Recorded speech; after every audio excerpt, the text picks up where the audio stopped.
Solve 2x minus 3 equals 2 times the quantity x minus 3. Here we can see that the first step is to distribute the 2 on the right-hand side so that we can get rid of the parentheses and simplify the expression.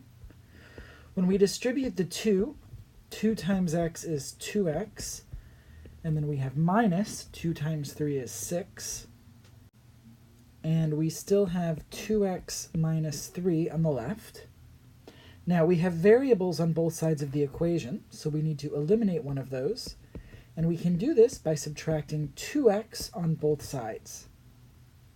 Once we perform the subtraction, on the left, we're left with negative 3, because the 2x's cancel. And on the right, the 2x's cancel, and we are left with negative 6. So this gives us the equation negative 3 equals negative 6. Now, we all know that negative 3 does not equal negative 6. If it's a Saturday, negative 3 does not equal negative 6. If it's a Monday, negative 3 does not equal negative 6. If you're on vacation in New York, negative 3 does not equal negative 6. This is something that is never true. And so, quite frankly, it does not matter what the value of x is. Negative 3 is never equal to negative 6, so the original equation is never going to be true. The conclusion that we draw here is that there is no solution.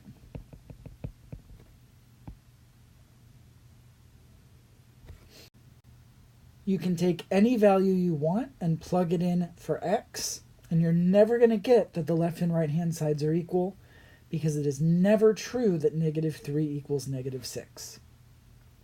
In a situation like this, I usually tell my students to write no solution, because when we're asked to solve an equation, we're asked, what's the solution? And the appropriate response is there is no solution. There is another name for this situation. This is called a contradiction. And some textbooks want students to write contradiction as the answer. WebAssign sometimes wants contradiction. Personally, I will accept either of these, though I have a slight preference for no solution. I think it answers the question a little bit more directly, but either of these is fine for me. If you have another teacher, they might have a preference, but both of these essentially reflect the same situation that we're dealing with. In general, whenever you're solving an equation and the variable vanishes and you're left with a false equation, we know that negative 3 does not equal negative 6, so that's a false equation.